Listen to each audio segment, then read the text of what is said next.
형을 무식하다 괄시한 동생. 옛날 어떤 집에 형제가 살았는데 동생은 유식하고 형은 무식하여서 사사건건 동생이 형을 무식하다고 은근히 괄시하였습니다. 형은 부모 모시랴, 저 잘났다고 뽐내는 동생 가르치랴, 살림하랴, 언제 따로 시간 내고 돈 들여 배우겠습니까? 그렇지만 동생이 마음씨가 제대로 박힌 사람이라면 형님, 부모 공양 이 동생 공부에 애쓰시느라 못 배우셔서 얼마나 답답하십니까? 그러니 형님의 어두운 눈을 제가 밝혀드리지요. 제가 형님 눈 노릇을 해드릴게요. 어떤 놈이라도 형님을 무시하면 제가 당장 달려가서 혼을 내주겠습니다. 얼마나 소중한 우리 형님이신데. 이 동생이 형님의 심부름을 잘하겠습니다. 하고 형을 위로해 줄 것이었어요. 동생이 이렇게 나온다면 형은 좋아서 매일같이 춤을 덩실덩실 출 것입니다만 섭섭하게도 이 집 동생은 아주 형편이 없었어요. 형이 이것이 뭐냐, 어떻게 하면 좋겠느냐고 물으면 동생이란 녀석은 화를 벌컥 내면서 아니, 형님은 저보다 나이를 더 자시고도 아직껏 이 글자도 모르세요? 어떻게 처신할 줄도 모르세요? 형님도 소시적에 좀 배워두시지 못하시고 이 나이에 답답하게 사십니까? 하고 투덜대었지요. 이렇게 말하니 도대체 누가 답답한지 모를 일이었어요. 그럴 때마다 동생은 형님의 가슴에 못을 박았답니다. 그때마다 형의 가슴에는 또 멍이 들었지요. 어쩌면 눈물이 방울 져서 밖으로 흘러내리지 아니하고 가슴 속으로 파고들어 멍울멍울 엉켜서 응어리가 되었는지도 모른답니다. 희쾌심하고 무정한 놈아, 나도 언젠가는 네 콧대를 한번 눌러놓고야 말겠다. 이렇게 형이 다짐까지 하던 차에 사돈이 한번 놀러 오라고 하였답니다. 그래서 사돈 집에 가서 며칠 잘 놀다 왔지요. 그런데 형은 돌아올 때에 사돈에게 이런 부탁을 하였어요.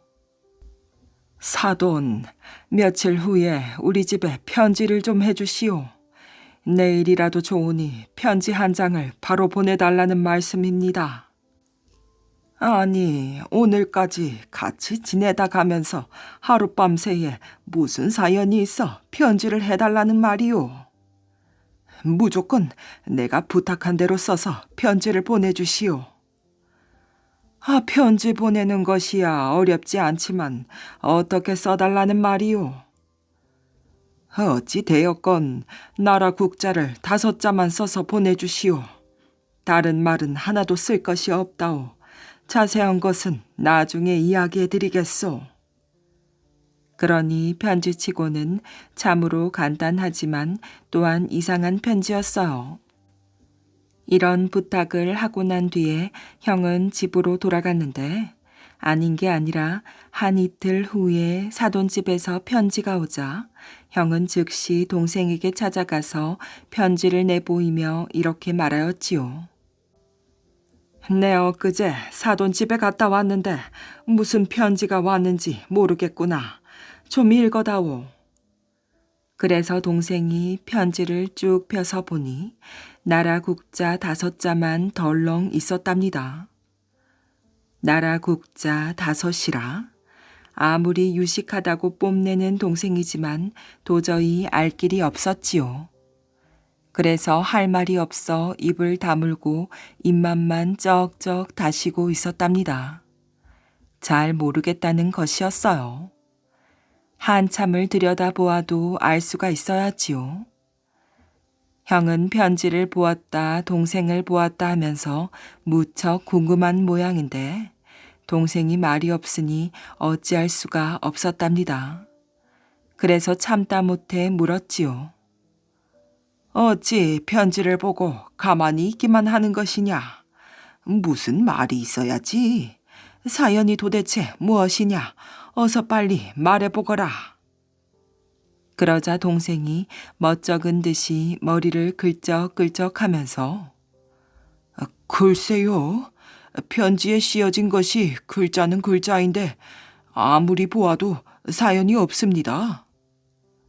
아니, 글자가 있는데 사연이 없다니. 이게 말이 되는 소리더냐. 네가 유식하다고 형을 따돌리는 수작이 아니냐. 형님, 여기를 보십시오. 아무 사연이 없습니다. 사연이 없어요. 그러자 형이 그러면 여기 이 글자가 무슨 자인지 되든 안 되든 읽거나 보라고 하였더니 동생이 말도 되지 아니하는 나라국자 5을 내리 읽었답니다. 나라국, 나라국, 나라국, 나라국, 나라국. 그러자 형이 빙그레 웃으면서 알겠다는 듯이 동생에게 말하였지요. 그렇구나. 그렇다면 내가 답장을 보내야지. 자, 네가 답장을 좀 써다오. 형님, 이런 엉터리 편지에 무슨 답장이란 말입니까? 나는 못 쓰겠습니다. 동생이 화도 나고 답답해서 이렇게 말하니까 형은 글 잘하는 선비가 되어가지고 편지를 해독도 못하면서 또 답장도 못 쓰느냐고 호통을 친 후에 무조건 자기가 부르는 대로 쓰라고 하였어요. 논답, 가운데 중, 넓을 광, 입 옆, 답 중 광 옆, 논 가운데 넓은 이파리 이렇게 쓰거라. 답 중 광엽이요? 하여간 쓰기는 쓰겠습니다만 도대체 수수께끼 같은 편지에 수수께끼 같은 답장이라 참 답답합니다. 답답하기는 나도 마찬가지다. 누구나 모르면 답답한 법이지. 자, 답 중 광엽이라고 다 썼으면 어서 편지를 붙이거라. 저쪽 사도는 다 알아볼 터이니. 편지 쓰기가 다 끝나자 그때야 동생은 그동안 형님을 박대하고 얕본 것을 사죄하였어요. 형님이 자기를 골탕 먹이는 것을 보고 반성을 하면서 지난날 이보다 몇십 배나 형을 무식하다고 골탕을 먹여서 형의 가슴에 한을 심은 것을 빈 것이지요. 형님에게 못 배운 서름을 안겨드린 제 잘못을 용서하여 주시옵소서. 그런데 아직도 그 편지는 모르겠으니 설명하여 주십시오. 그러자 형이 말하였어요.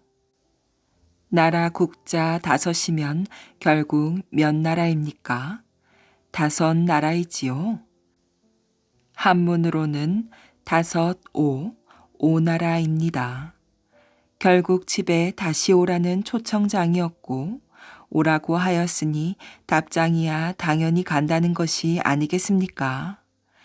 논 가운데 넓은 이파리 풀은 김맬 때 귀찮은 풀인 가립니다. 결국 온 편지는 오너라이고 답장은 곧 갈 것이라는 뜻이었지요. 그러고 보니 간단하면서도 아주 유식한 우리나라식 편지였어요. 동생이 크게 놀랐지요. 이런 일이 있은 후로 동생은 새 마음을 갖고 형을 잘 가르쳐주고 위해주었으며 형 또한 동생을 다시는 서운하게 여기지 아니하였다고 한답니다. 서당 아이들의 글자 익히기. 우리가 말할 때 기억이 날 듯 말 듯 하면 입에서 뱅뱅 도는데 영 생각이 안 난다고 그러지요. 옛날 어느 서당에서 훈장이 똥이라는 글자를 한문으로 분이라고 쓰고는 설명을 해주었어요. 얘들아, 이런 자도 알아두어야 하느니라. 이 글자는 쌀미자에 달을 이가 합해진 것이다. 말하자면 입으로 먹는 쌀, 그러니까 밥이 변해서 달라진 것이란 뜻으로 쌀미자 아래 달을 이자가 들어가서 똥분이라고 한 것이니 잊어버리지 말거라. 내가 친구네 잔치집에 갔다 와서 물어볼 터이니 그때까지 꼭 외워야 하느니라. 알겠느냐? 아이들은 킥킥 웃었답니다. 하필 잔치집을 간다면서 하고 많은 글자 중에 이 글자를 가르쳐주고 갈까? 훈장은 분이라고 읽는다는 말을 다시 한번 하고 갔답니다.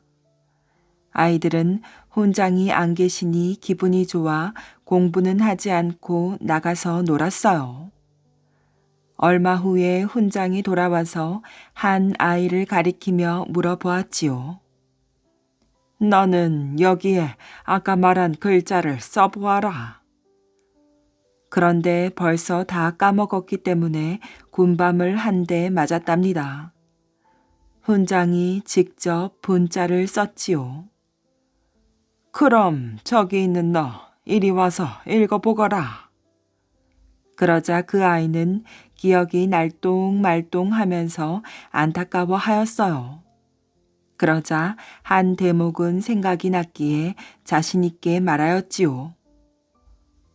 훈장님, 그것은 똥이 나오지 않고 입에서만 뱅뱅 돕니다. 그러자 아이들이 와 웃었어요. 그런데 그 아이가 마침 생각이 났는지 정답을 말하였지요.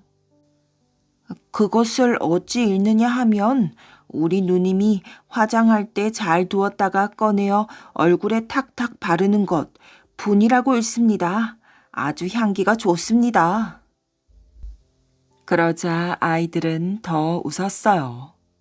훈장도 어이가 없어 함께 웃었지요. 그러면서 한마디 하였답니다. 아이고, 서당 훈장의 멋은 개도 안 먹는다더니 글자 하나 가르치기가 이렇게 힘이 드는구나. 힘들어, 확실히 힘들어. 어쨌든 아이들은 이렇게 해서 한문 한 글자를 익혔답니다. 배짱 좋은 형제. 예나 지금이나 가난한 사람은 그저 배짱이 두둑하고 넉살이 좋아야 먹고 살지 이것저것 체면 다 차리다가는 빌어먹지도 못한답니다. 옛날에 웬 총각 형제가 있었는데 워낙 가난하게 살다 보니 어지간히 낚아죽이 두꺼웠나 봐요. 둘 다 가난해서 나이 30이 넘도록 장가를 못 갔는데 30해가 넘도록 는 거라고는 배짱이요 넉살이지요. 그저 밤낮 궁리하는 것이 장가갈 궁리였어요. 한 번은 이웃 마을에서 한 사람이 사윗감을 구한다는 소문을 들었지요. 그런데 딴 건 아무것도 안 보고 그저 술 안 먹는 사위를 구한다는 거예요. 가문이고 살림이고 나이고 다 접어두고 그저 술만 안 먹으면 된다 이런 말이에요. 그런 소문을 듣고 이 총각 형제가 가만히 있을 수가 있겠어요. 내가 갈까? 아우가 가려나? 나이 많은 형님이 먼저지요. 형님이 가세요. 그래서 형이 그 집에 찾아갔어요. 가보니 장가 못 간 노총각이 엄청나게 몰려와 있는데 저마다 술을 못 먹는 자랑하느라고 입이 바빴어요. 저는 이날 이때까지 술이라고는 입에 대본 적도 없습니다. 저는 입에 대기는커녕 구경해 본 적도 없습니다. 술이라니 그게 뭐요? 나는 처음 들어보. 이렇게 떠들어대니까 그게 다 허풍이요 넉살이지요. 형이 그러는 걸 가만히 듣고 있다가 그만 자빠져 떼굴떼굴 구르거든요. 아이고, 아이고 하면서 눈꺼풀을 허옇게 뒤집고 떼굴떼굴 구르니까 모여있던 사람들이 다 놀랄 것 아니겠어요. 이 사람 이거 왜 이러나? 하고 달려들어 형을 붙잡아 팔다리를 주무르고 따귀를 때리고 해서 제정신이 들게 해놨어요. 그제서야 정신이 드는 듯이 눈을 멀뚱거리고 누워있으니까 죄다 왜 그러느냐고 물었지요. 아, 말도 마시오. 나는 술이라는 말만 들어도 이렇게 발작을 한다우. 그러니 내 앞에서 절대로 술이라는 말은 입 밖에 꺼내지도 마시오. 하니까 장인 될 사람이 아무리 생각해도 저것보다 술을 못 먹는 사람은 없을 것 같단 말이지요. 술이라는 말 몇 마디에 저렇게 정신을 잃고 발작을 하는데 무엇을 더 바라겠어요. 당장 사위 삼자 하고 바로 나를 받아 혼례를 치렀답니다. 혼례날 신랑 신부가 나눠 먹는 합한주라고 있지요. 신부 집에서는 신랑이 술을 못 먹으니 합한주에 술 대신 쌀뜨물을 쓰자 하고 쌀뜨물을 술잔에 따라 주었지요. 그랬더니 신랑이 또 발작을 하는 거예요. 사목 안대 쓴 신랑이 대례상 앞에서 아이고 아이고 하면서 대굴대굴 구르니 일이 났지요.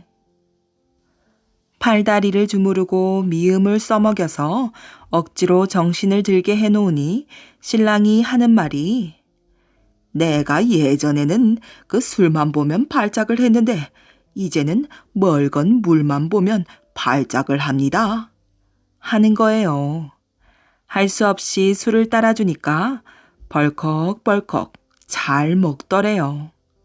본래 술이 없어서 못 먹는 놈이거든요. 장가간 뒤로 술을 잘만 먹었지요. 그래도 한 번 본 사위를 술 먹는다고 도로 물릴 수가 있나요? 술 먹고도 잘 살았어요. 그 뒤에 아우가 들으니 어느 마을에서 웬 사람이 사위감을 구하는데 부자 사위를 구한다고 그래요. 그 사람도 제법 살만하지만은 저보다 더 큰 부자 사위를 찾는다는 거지요.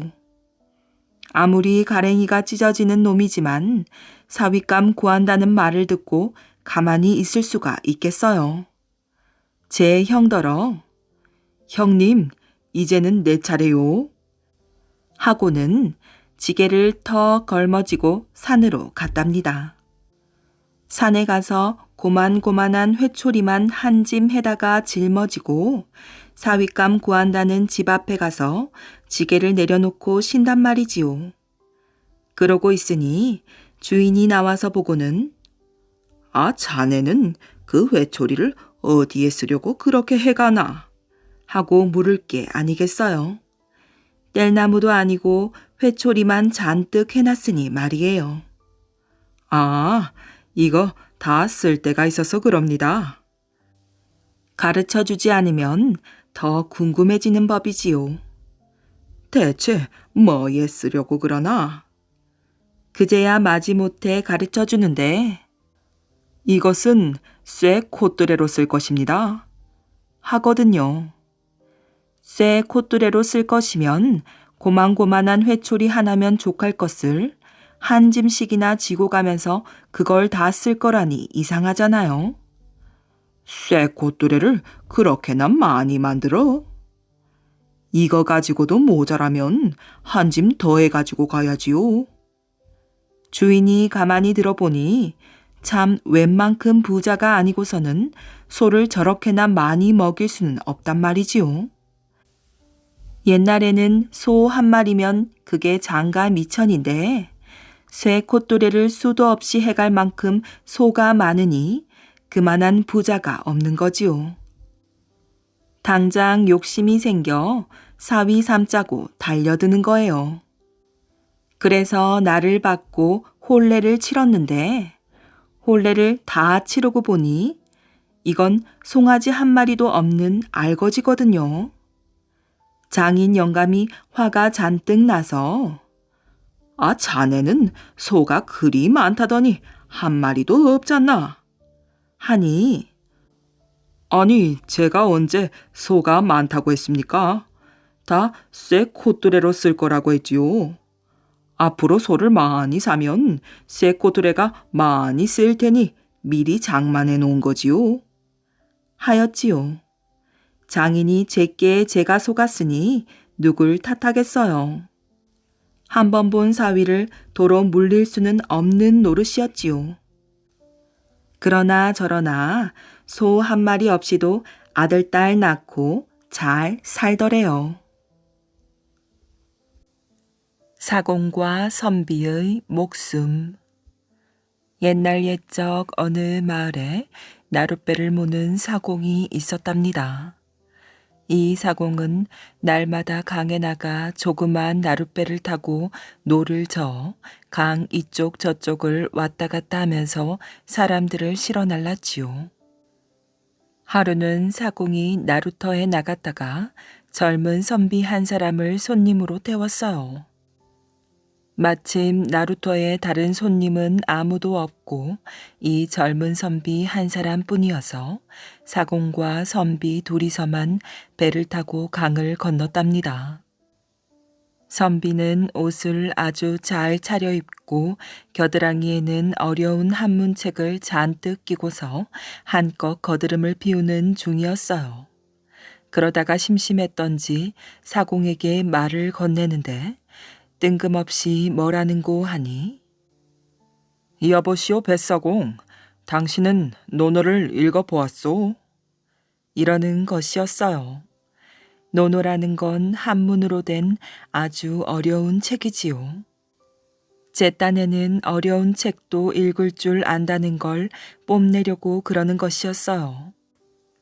그런데 배 모는 사공이 그런 어려운 한문책을 읽었을 리가 없었지요. 도무지 읽을 까닭이 없잖아요. 그래서 사공이 대답하였답니다. 못 읽어봤습니다. 그랬더니 선비가 하는 말이 어허, 논어도 못 읽었다. 그러면 사공 목숨은 반의 반쯤은 없는 것과 같소. 하는 것이었어요. 조금 있다가 또 심심했던지 선비가 말을 건네는데 이번에는 뭐라는고 하니 여보시오 뱃사공, 그러면 통감은 읽어보았소? 이러는 것이었어요. 통감인지 땡감인지 그런 어려운 한문책을 무엇에 쓰려고 읽겠어요. 배 모는데 그런 책이 무슨 소용이냔 말이지요. 그래서 사공이 대답했답니다. 그것도 못 읽어봤습니다. 그랬더니 선비가 이렇게 말하였지요. 어허, 통감도 못 읽었다. 그러면 사공 목숨은 반쯤 없는 것과 같소. 그쯤 했으면 좋으련만 조금 있다가 심심했던지 또 뭐라는고 하니 여보시오 뱃사공, 그럼 대학은 읽어보았소? 이러는 것이었어요.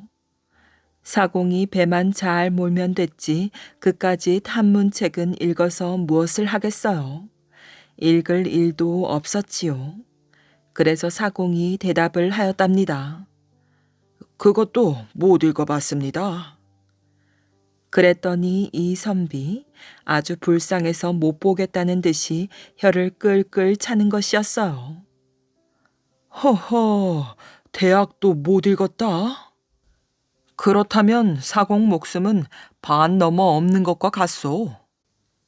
사공은 선비가 거드름을 피우거나 말거나 잠자코 노만 저었답니다. 그러다가 배가 강 한가운데쯤 왔을 때 선비에게 넌지시 물었답니다. 선비님은 헤엄을 칠 줄 아십니까? 네, 그런 건 할 줄 모르. 그러자 사공은 태연하게 이렇게 말하는 것이었어요. 그렇습니까?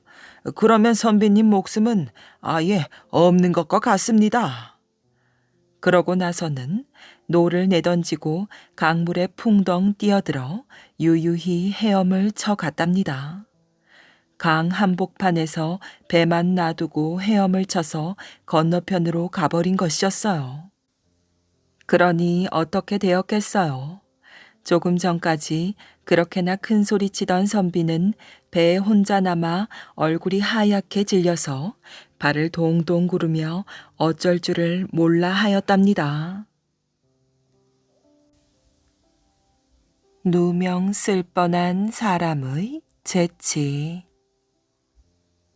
옛날 어느 상주가 길을 가는데 어떤 도둑이 나졸에게 붙잡히어 추다를 받고 있었답니다. 상주는 길 가는 것도 있고 궁금쩍어서 잠시 그 광경을 지켜보고 있었지요.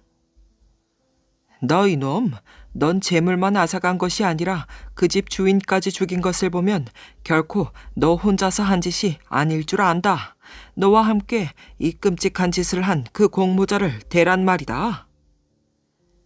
나졸은 삼지창 끝을 도둑의 목에다 대고 윽박질렀답니다.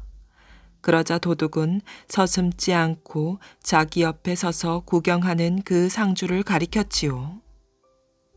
잠시라도 이 다급한 처지를 벗어나고자 함에서였어요. 나으리, 말씀드리겠습니다. 저기 서 있는 저 사람과 함께 했습니다. 그러고는 고개를 푹 숙였답니다. 이 얼토당토하는 거짓말에 상주는 가슴이 철렁 내려앉았어요. 참으로 귀신이 곡할 노릇이요 모진 놈 옆에 있다가 벼락 맞는 격이었답니다. 아이고, 나으리, 아닙니다. 이놈이 새빨간 거짓말을 하고 있어요. 저는 지금 길을 가다가 구경을 하고 있을 뿐입니다. 이 사람아, 환장을 했느냐? 언제 나를 봤다고 그따위 애매한 소리를 하느냐? 나으리, 저놈이야말로 새빨간 거짓말입니다. 저자는 어릴 때부터 한 마을에서 살아온 친한 친구입니다. 이번 사건도 저놈과 협력해서 저질렀습니다. 자, 그럼 도리 없이 너도 같이 가야겠다. 나졸들이 상주를 오랏줄로 묶으려 하였어요. 그러자 상주는 어이가 없다는 듯이 쓴 웃음을 지었답니다. 나으리, 잠깐만 기다리셔요. 내 이놈에게 물어볼 말이 있습니다. 그래, 무슨 말인가 물어보도록 해라. 이놈아, 내가 분명히 네 친구라고 했지? 그렇지, 넌 내 친구지. 지금 와서 속인다고 될 줄 알아?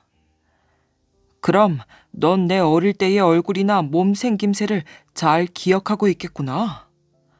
그거야 말할 것도 없지. 상주는 이제는 됐다고 생각하였어요. 그러고는 자신만만하게 물었답니다. 그럼 너에게 묻겠는데 내게 손마디가 하나 없는 손이 있었지? 그 손이 어느 쪽 손이었지? 도둑은 이 말을 듣자 당황하지 않을 수가 없었답니다. 우선 급한 불이나 끌까 하고 상주를 공모자라 찍어 붙였지만 그 사람의 손마디가 어떻게 생겼는지를 알 까닭이 없었지요. 그러나 바른 손인가 왼손인가 묻는 것을 보면 손마디가 하나 없다는 것만은 사실인 것 같았어요. 그러므로 바른 손이냐 왼손이냐 그중 하나를 대면 되는데 사실 그것이 또한 문제였답니다. 둘 중의 어느 것이었겠지만 보지 않은 손을 알아맞히기란 참으로 어려웠지요. 그러나 어느 쪽이든 하나를 대야만 하였어요. 왼손이다. 왼손? 왼손이 틀림없겠다. 그럼 왼손이야? 이때 상주는 한바탕 큰 소리로 웃어대더니 감추었던 두 손을 앞으로 내며 쭉 뻗어 보였어요. 내 손가락을 보아라. 어느 손가락에 마디가 없어. 모두가 성한 손가락뿐이지 않느냐. 어리석은 놈 같으니라고 내 꾀에 네 놈이 넘어갔어. 내가 손마디 없는 손이 어느 쪽이냐고 하니까 정말 마디 없는 손가락이 있는 줄 알았더냐? 그래, 죄 없는 사람을 올가 넣으려고 했겠지만 죄는 결국 지은 놈이 받는 법이야. 그리고 여기 계시는 나으리들, 이제야 이놈이 거짓말을 했다는 것을 알 수 있지요. 예, 이놈은 옥에 가두었다가 엄한 벌을 내리도록 사또에게 고하겠소.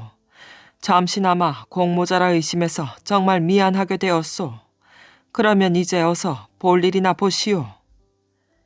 이리하여 상주는 위태로운 고비를 용한 꾀를 써서 잘 넘겼답니다. 만약 그 상주에게 그런 재치가 떠오르지 않았더라면 참으로 애매한 도둑 누명을 쓸 뻔하였답니다. 요임금 이야기. 옛날하고 아주 먼 옛날 중국 요나라에 요임금이라는 훌륭한 임금님이 살았답니다. 인자하고 현명한 요임금은 나라를 잘 다스렸지요. 덕분에 요나라 백성들은 모두 평화롭게 살았어요. 하지만 요임금에게는 큰 걱정거리가 한 가지 있었답니다. 나도 이제 많이 늙었구나. 더 늙기 전에 누군가에게 임금의 자리를 물려주어야 할 텐데.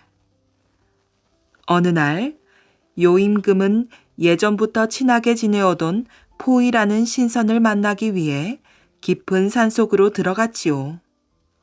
포이, 이제 나는 슬슬 물러날 때가 된 것 같소. 당신이 나를 대신해서 천하를 다스려 주시오. 요임금은 포이에게 자신의 생각을 밝히고 간곡히 청하였어요. 그러나 포이 신선은 고개를 절레절레 저으며 대답하였지요. 나는 게으를 뿐 아니라 정치 같은 일은 전혀 할 생각이 없소. 나에게 그런 부탁을 하느니 차라리 그대의 아들에게 자리를 물려주는 것이 어떻겠소? 포이의 대답을 들은 요임금은 잠시 고민에 빠졌지요. 내 아들 단주는 어리석고 성격이 거칠어 싸움을 좋아하오. 그에게 나라를 맡긴다면 훗날 반드시 전쟁만 일삼을 터인데 아무래도 단주에게는 무리일 것 같소이다. 달리 무슨 좋은 방법이 없겠소? 허허, 그거 참 문제로군요. 정 그렇다면 순에게 임금 자리를 물려주는 것은 어떻겠소? 순은 지혜와 덕이 매우 뛰어나니 가장 적합하다고 생각되오만 그는 지금 깊은 산골에 살고 있으니 그를 찾아가 당신의 딸을 그의 아내로 내어주고 후계자로 삼도록 해보시오. 수는 행실이 바르고 효심이 지극하여 온 나라에 이름이 높았던 인물이었지요. 그리고 포이 신선은 한마디 덧붙였어요. 또한 그대의 아들 단주의 장래도 생각해주지 않으면 안 돼요. 단주의 성질이 사납고 투쟁을 즐긴다고 하니 그렇다면 좋은 수가 있소. 바둑을 가르치면 그의 취미에 맞을 것이오. 바둑은 지혜를 기르고 마음을 다스리는 기의 힘으로 단주가 바둑에 몰두한다면 세상에 나가서 함부로 날뛰지 않을 것이오. 포이는 고집세고 어리석은 단주를 교육할 방법으로 바둑을 권하였어요. 요임금은 포이의 말대로 자신의 공주를 순에게 시집 보내고 나라를 물려주었어요. 그리고 포이 신선에게 바둑을 배워 아들 단주를 가르쳤지요. 그러자 얼마 후 신기한 일이 생겼답니다. 거칠었던 단주의 성격이 순한 양처럼 온순해지는 게 아니겠어요. 단주는 바둑을 배우면 배울수록 점점 지혜롭고 현명한 사람이 되어갔지요. 이 소식이 온 나라에 널리 퍼져가자 요나라 사람들은 너도 나도 바둑을 배우기 시작하였어요. 옹기종기 모여 앉아 바둑을 두는 사람들을 바라보던 임금님은 빙글에 미소를 지으며 말하였지요. 이렇듯 많은 백성들이 바둑을 배워 슬기롭게 되었으니 참으로 흐뭇하구나. 요나라 백성들은 도란도란 즐겁게 바둑을 두며 하하호호 웃음이 끊이지 않았답니다. 어지러운 전국에 불어온 광풍. 백제 제22대 왕인 문주왕은 선왕인 계로왕이 고구려 장수왕에게 대패하여 목숨을 잃자 피눈물을 흘리며 백성들을 이끌고 남하하여 웅진 땅의 도읍을 새로 정하고 선왕의 원수를 갚기 위해 군사들을 재정비하는 일에 전력을 기울였어요. 당시 문주왕의 휘하에는 훌륭한 장수가 많았는데 그 가운데에서도 병관, 자평, 해구의 기량이 가장 빼어났어요. 해구는 무술 실력이 뛰어났을 뿐만 아니라 부하들을 지휘하는 통솔력도 뛰어나 문주왕은 그에게 병마 쥐권을 맡겨 고구려를 칠 준비를 하도록 하였답니다. 하지만 해구는 야심만만한 인물로서 처음에는 왕의 명령을 잘 따르다가 막상 왕으로부터 병마 쥐권을 인수받자 서서히 그 본심을 드러내기 시작하였어요. 걸핏하면 왕의 명령을 거역하고 자기 멋대로 일을 처리하기 일쑤였고 들리는 풍문에 의하면 은밀히 군사들을 따로 훈련시킨다는 얘기도 궐내에 떠돌았지요. 그리고 그 모든 일들이 고구려를 치기 위한 것이 아니라 문주왕을 시해하고 해구 자신이 왕위에 오르기 위함이라는 무시무시한 소문도 왕의 귀에 들렸답니다. 문주왕은 며칠 동안 밤잠을 못 이루고 고심고심하다가 선왕 때부터 충신인 길평과 물도를 은밀히 내전으로 불렀어요. 어떡하면 좋단 말이오. 좌평의 행동이 날로 방자해지고 있으니. 밤늦게 문주왕의 부름을 받았을 때 이미 직감하고 있었지만 왕이 직접 고충을 털어놓으니 두 노신은 민망함에 얼굴을 들지 못했답니다. 폐하, 더는 좌평을 그대로 두어서는 안 된다고 생각하옵니다. 물도가 조심스럽게 아뢰었어요. 과인의 생각도 그렇긴 하오만 무슨 방도가 있어 병마 직권을 손에 쥔 좌평과 대적한단 말이오. 두 사람은 왕의 말에 대답을 하지 못하였어요. 아무리 생각해도 좌평과 대적할 만한 힘이 그들에게는 없었던 것이지요. 잠시 후 문주왕의 짜증 섞인 목소리가 내전을 울렸답니다. 정말 답답하시구려. 정령 공들에게도 아무런 방도가 없단 말이오.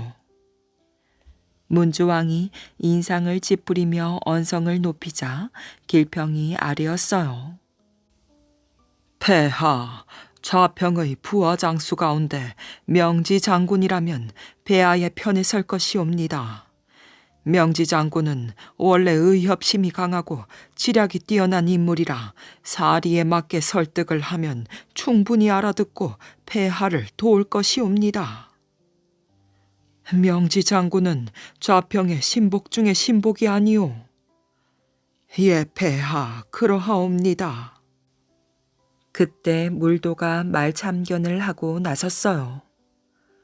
이보시오 길평, 명지 장군이 좌평의 신복인 것은 비단 어제 오늘의 일이 아니거늘 그 같은 자가 어찌 좌평을 내치는 일에 앞장을 설 수 있겠소.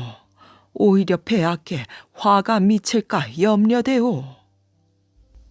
꼭 그렇지만은 않소이다.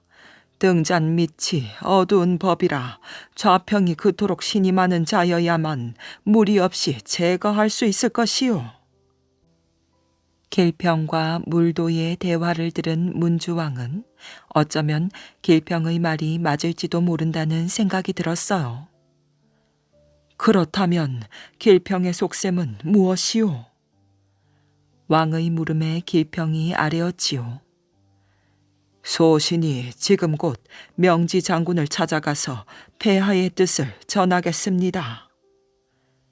그 말에 문주왕도 물도도 말이 없었어요. 길평이 지금 하려는 일은 어쩌면 섭을 지고 불 속으로 뛰어드는 어리석기 그지없는 일인지도 모를 까닭이었지요. 만에 하나 명지 장군이 길평의 말을 듣고 좌평 해구에게 모든 사실을 말한다면 길평은 그 자리에서 목숨을 잃을 것이 뻔한 이치였어요. 길평은 문주와 함께 큰 절을 올리고 어전을 나와 곧장 명지 장군의 집으로 향했답니다. 어서 오십시오. 누추한 소장의 집에 어인일로 오셨습니까?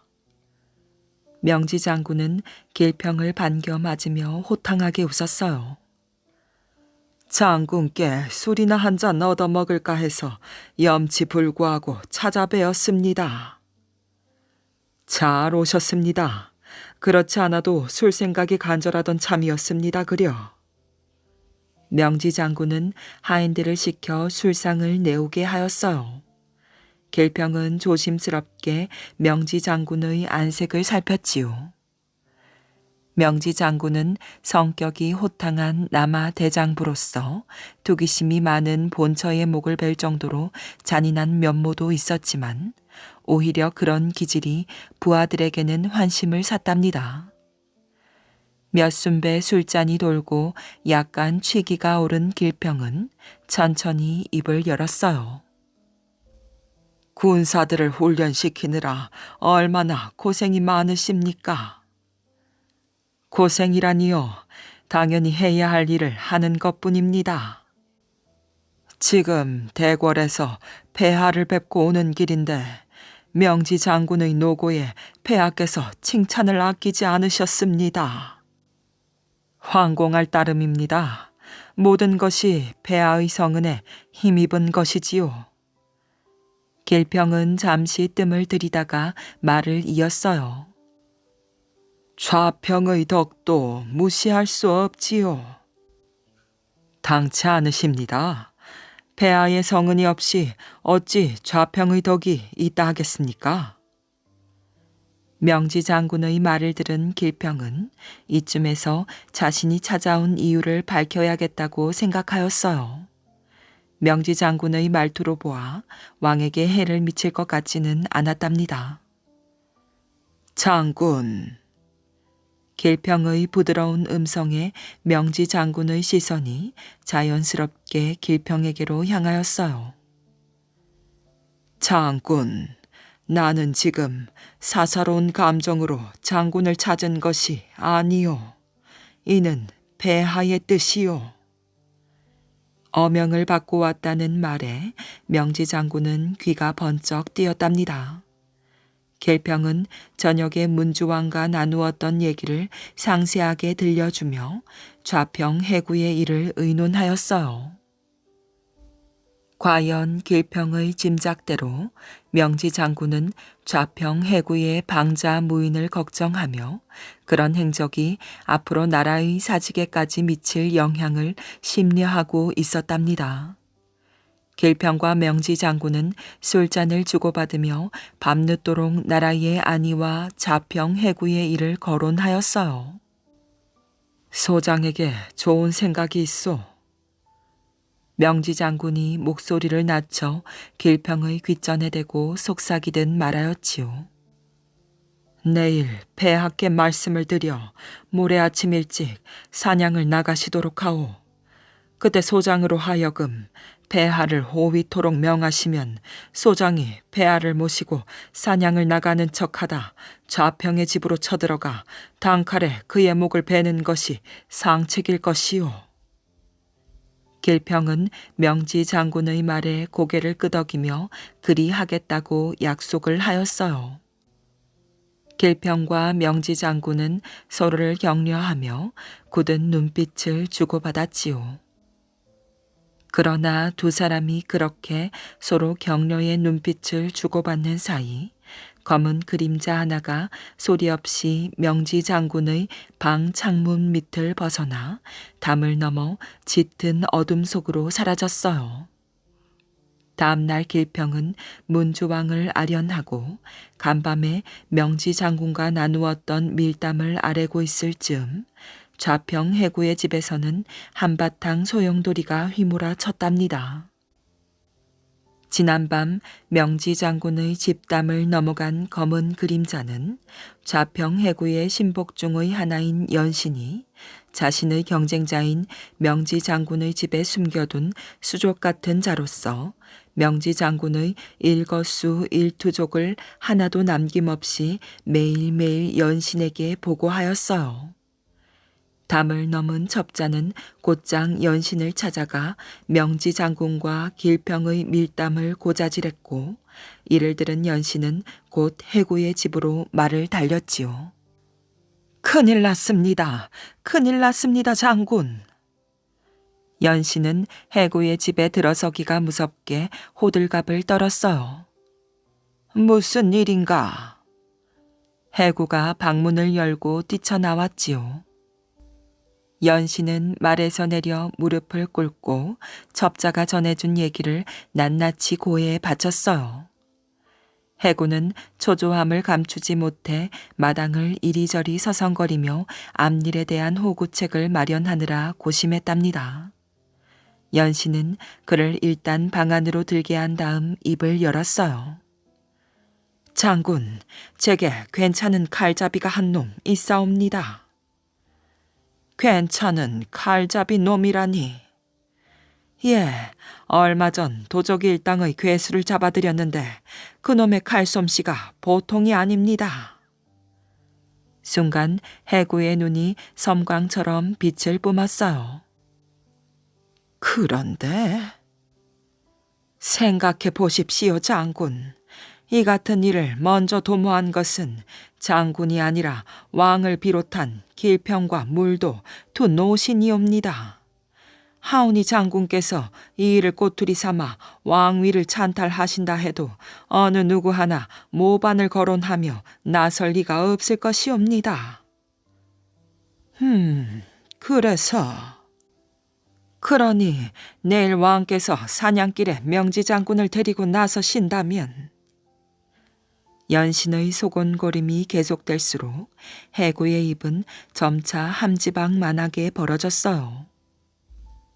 해구와 연신의 음모를 모른 채 문주왕은 이튿날 날이 밝자마자 명지 장군을 호위대장으로 임명하고 사냥을 나섰답니다. 당연히 문주왕을 위시한 일행은 산으로 오르는 척하다가 해구의 집을 향해 번개처럼 말을 몰았어요. 명지 장군을 선봉으로 한 왕의 일행이 해구의 집 근처에 있는 작은 언덕에 다다랐을 무렵 난데없이 어디선가 날아온 비수가 문주왕의 이마를 정통으로 꿰뚫었지요. 문주왕은 외마디 비명을 지르며 말에서 떨어졌어요. 명지 장군이 문주왕에게 달려갔을 때는 이미 왕은 절명한 후였답니다. 사태는 심각해졌어요. 해구는 왕의 죽음을 확인한 후에 즉시 궁궐로 들어가 13살 어린 왕자를 왕으로 내세우고 전권을 장악해버린 것이지요. 이렇게 문주왕은 아버지 계로왕의 죽음을 뒤로하고 고구려에 쫓겨서 웅진으로 남하하여 도읍을 정한 지 3년 만에 신하에게 피살되고 말았답니다. 그러나 역사의 물줄기는 또 한 번의 극적인 반전을 준비하고 있었어요. 어린 왕을 등에 업고 전행을 일삼던 해구도 그 2년 뒤 또 한 번의 반란을 일으키다 제거되고 왕권도 문주왕의 동생인 곤지의 아들에게 넘어가니 이 사람이 후반기 백제의 틀을 잡은 제24대 동성왕이랍니다. 이처럼 백제에는 문주왕의 웅진 천도 이후 왕권이 약하고 전국이 어지러운 탓에 엄청난 피바람이 세찬 광풍으로 휘몰아쳤던 것이었답니다. 짧아진 아버지의 바지. 먼 옛날 어느 마을에 소문난 부자가 살고 있었답니다. 그 부자에게는 딸이 셋 있었지요. 좋은 집에서 남 부러울 것 없이 자라난 세 딸은 아버지의 재산을 둘러싸고 서로 경쟁을 벌였답니다. 어떻게든 마지인 내가 아버지의 재산을 더 많이 물려받아야 할 텐데. 내가 둘째로 태어나 언니에게 치이고 동생에게 치였으니 재산만은 더 많이 차지해야 돼. 그게 공평하지 않겠어? 아버지가 막내라고 나를 더 귀여워하시니 내게 재산도 더 많이 물려주시겠지. 만약에 안 그러면 아니야. 꼭 그래야 돼. 오늘도 세 딸은 자신이 더 많은 재산을 물려받기 위해 서로 자기가 아버지를 잘 모신다고 뽐내었어요. 첫째 딸이 욕심 사나운 얼굴로 말하였지요. 뭐니 해도 아버지를 가장 잘 모시는 사람은 바로 나야. 그러니 아버지의 재산을 가장 많이 물려받아야 할 사람도 나지. 게다가 난 큰딸이잖아. 둘째 딸이 언니의 말이 끝나기가 무섭게 말하였어요. 나는 아버지를 위해서라면 못할 일이 없어. 이런 딸이 아버지의 재산도 가장 많이 물려받는 게 당연한 일 아니겠어? 그러자 막내딸도 언니들에게 지지 않으려는 듯 이렇게 말하였어요. 언니들은 아버지의 재산을 물려받고 시집을 가버리면 그뿐이잖아. 하지만 난 시집도 안 가고 아버지를 모시고 살 거야. 그러니 내가 재산을 가장 많이 물려받아야 돼. 부자는 자신의 딸들이 이런 생각을 하는지도 모르고 세상에서 가장 효성스러운 딸들로만 여겼답니다. 부자의 세 딸이 아버지 앞에서는 누구보다 착한 척, 효성스러운 척, 그럴듯하게 행동했거든요. 그러던 어느 날의 일이었어요. 부자는 외출했다 돌아오는 길에 마을 입구에 자리 잡은 주막집에 들렀답니다. 혼자 술상을 받고 목을 축이는데 뒷자리에 앉은 사람들이 주고받는 이야기가 들려왔어요. 자네, 저 이웃마을에 사는 김선비의 딸들 얘기를 들었는가? 아, 그 효녀로 소문난 세 딸 말인가? 들었지. 비록 가진 재산은 없다 해도 딸들이 아버지를 생각하는 마음이 극진하다니 마음은 누구보다 부자일 게야. 천석지기는 천가지 걱정, 만석지기는 만가지 걱정이라는데 김선비야말로 부자고 말고. 부자는 슬며시 호기심이 생겼답니다. 김선비라는 사람의 딸들이 얼마나 효녀길래 사람들이 저토록 칭찬을 하는 것인가. 슬쩍 찾아가서 소문이 사실인지 확인해 볼까? 며칠 후 부자는 그 선비의 집을 방문하였어요. 아이고, 어서 오십시오. 집은 누추합니다만 찾아주시니 반갑습니다. 선비는 활짝 웃으며 부자를 맞이하였지요. 하하, 이 동네에 일이 있어 왔다. 함께 세상 사는 이야기나 나눌까 하고 들렀습니다. 글 공부하시는데 방해는 안 될는지요? 방해라니요? 마침 지루하던 참입니다. 안으로 드시지요. 부자는 선비의 안내에 따라 방 안으로 들어섰어요. 그런데 선비의 옷차림이 이상하였지요. 선비는 무릎이 다 드러나는 짧은 바지를 입고 있었어요. 그때는 더위가 한창인 한여름이었지만 선비의 차림새 치고는 이상하였답니다. 아무리 날씨가 더워도 그렇지 점잖은 선비 체면에 옷차림이 저게 뭐람. 학문이 높다더니 예의는 영 아니올시다일세 그려. 아냐, 뭔가 사연이 있을지도 모르는 일이지. 부자는 고개를 갸우뚱하며 선비에게 슬며시 물었답니다. 아니, 어찌하여 점잖은 선비께서 무릎이 다 드러나는 짧은 바지를 입고 계십니까? 선비는 멋쩍은 듯 드러난 자신의 다리를 내려다보더니 껄껄껄 웃었어요. 이 바지가 짧아진 데에는 사정이 있답니다. 한번 들어보시겠습니까? 선비가 들려주는 사연은 이러하였답니다. 며칠 전에 선비는 먼 친척에게서 옷감을 선물 받았어요. 선비는 마침 마땅한 외출복이 없었기 때문에 여름옷 한 벌을 해입기로 하였답니다. 그런데 그렇게 새로 지은 옷을 입어보니 바지가 선비에게 너무 길었어요. 한 뼘 정도가 땅에 질질 끌렸던 것이지요. 아무래도 그냥은 못 입겠구나. 바지 길이를 줄여야겠어. 선비는 세 딸이 지내는 방 밖에서 헛기침을 하였어요. 허흠. 그러자 방문이 열리며 딸들이 뛰어나왔지요. 아버지, 시키실 일이라도 어디 불편하신 데라도 있으세요? 시장하세요? 딸들은 누가 먼저랄 것 없이 아버지의 안색을 살피며 물었답니다. 누가 내 바지를 한 뼘만 줄여다오. 네. 세 딸이 합창하듯 대답하였어요. 이튿날 오후가 되었지요. 선비는 외출을 하기 위해 딸들에게 부탁했던 바지를 찾았답니다. 바지는 눈에 띄는 곳에 단정하게 걸려 있었어요. 그런데 바지를 입은 선비는 깜짝 놀랐지요. 바지가 너무 짧아서 무릎이 다 드러났던 것이에요. 선비는 세 딸을 불렀답니다. 아니 얘들아, 어젯밤에 내가 분명히 이 바지를 한 뼘만 줄여달라고 하지 않았느냐? 그런데 너희들도 보다시피 바지가 이렇게 짧아졌구나.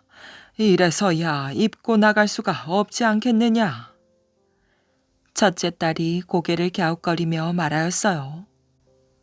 전 분명히 어젯밤에 아버지께서 말씀하신 대로 바지 길이를 한 뼘만 줄였는데 어떻게 된 일인지 모르겠네요. 정말 이상하다. 그러자 둘째 딸이 깜짝 놀라며 말하였어요. 어머나, 이를 어째? 전 언니가 어젯밤에 줄여놓은 줄 모르고 오늘 새벽에 그 바지를 한 뼘 더 줄였어요. 아버지, 죄송해요. 제 잘못이에요. 언니들의 말을 듣고 있던 셋째 딸은 고개를 푹 숙이며 기어 들어가는 목소리로 말하였어요. 아니에요. 제 탓이에요. 저는 언니들이 이미 바지를 줄여놓은 줄도 모르고 오늘 아침에 또 한 뼘을 줄였답니다. 용서하세요, 아버지. 미안해요, 언니들. 세 딸은 모두 자신의 잘못이라며 아버지께 용서해 달라고 하였어요. 그러나 선비는 화를 내기는커녕 오히려 얼굴 가득 미소를 띠며 말하였어요. 허허, 이 아비는 정말 행복한 사람이구나. 얘들아, 너희가 줄여놓은 이 바지야말로 나에게 꼭 맞는 바지란다. 선비에게 바지가 짧아진 사연을 들은 부자는 고개를 끄덕일 수밖에 없었답니다. 정말 효성스러운 따님들을 두셨습니다 그려. 부자는 서둘러 선비와 작별하고 집으로 돌아왔어요. 자신의 세 딸도 그처럼 효성스러운지 한번 시험해보고 싶은 마음이 생겼던 것이지요. 부자는 딸들을 부른 뒤 자신의 바지를 내밀며 말하였어요. 얘들아, 이 바지가 너무 길어 입을 수가 없구나. 내일 점심때까지 누가 이 바지를 한 뼘만 줄여다오. 네. 부자의 세 딸이 대답하였어요. 이튿날 오후 부자는 그 바지를 입어보았지요. 그런데 바지는 줄여달라고 말하기 전과 똑같은 길이었어요. 부자는 세 딸을 불러놓고 물었답니다. 아니 얘들아, 어젯밤 내가 당부한 것을 잊었더냐? 내가 분명 바지를 한 뼘 줄여달라고 했는데 아직까지 그대로이구나. 첫째 딸이 놀란 토끼 눈을 하며 말하였어요. 어머, 그래요? 저는 둘째가 줄여놓을 줄 알았는데. 둘째야, 네가 안 줄였니? 언니도 참. 그런 일이라면 당연히 막내가 해야죠. 막내야, 어째서 아버지 바지가 그대로인 거니? 둘째 딸이 셋째 딸을 바라보며 따지듯이 말하였어요. 어머머, 언니들도 참. 전 아직 바느질도 서투른데 어떻게 제가 그걸 해요? 그런 일은 당연히 언니들이 알아서 해야 하는 거 아니에요? 괜히 나한테 미루고들 그런담. 세 딸은 서로에게 책임을 미루며 옥신각신하였답니다. 부자는 딸들의 그런 모습을 지켜보며 씁쓸한 마음을 달래야 했답니다.